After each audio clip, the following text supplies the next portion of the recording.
Simbahan ng Marilao. So mag-aalas 6 po ng hapon ay narating po natin ang parokya po ni Saint Michael the Archangel dito po sa bayan po ng Marilao.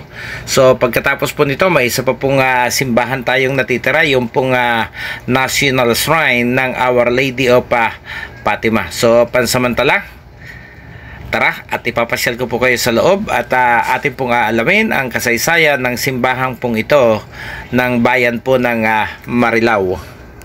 Okay mga kabihero, ito po yung tala ng kasaysayan kung paano po nabuo ang simbahan ng Marilao. Sa simula ay kapilya lamang ang simbahang ito. At unang ipinatayo ni Padre Vicente de Talavera noong ika-21 ng Abril 1796 kasabay ng pagtatag ng bayan at parokya ng Marilao. Iniluklok na pintakasin ng parokya nito si San Miguel Arcangel. Sinimulang baguhin at palakihin noong 1848 at natapos noong 1868. Nasunog noong 1899 ng panahon ng digmaang Pilipino at Amerikano.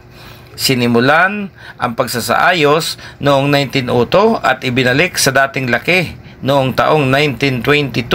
Natapos ang hustong kayarian noong 1967 sa pangangasiwa ni Padre Jose M. Salas. So yan po yung kasaysayan na nakatala at ating mababasa doon po sa dingding ng kanilang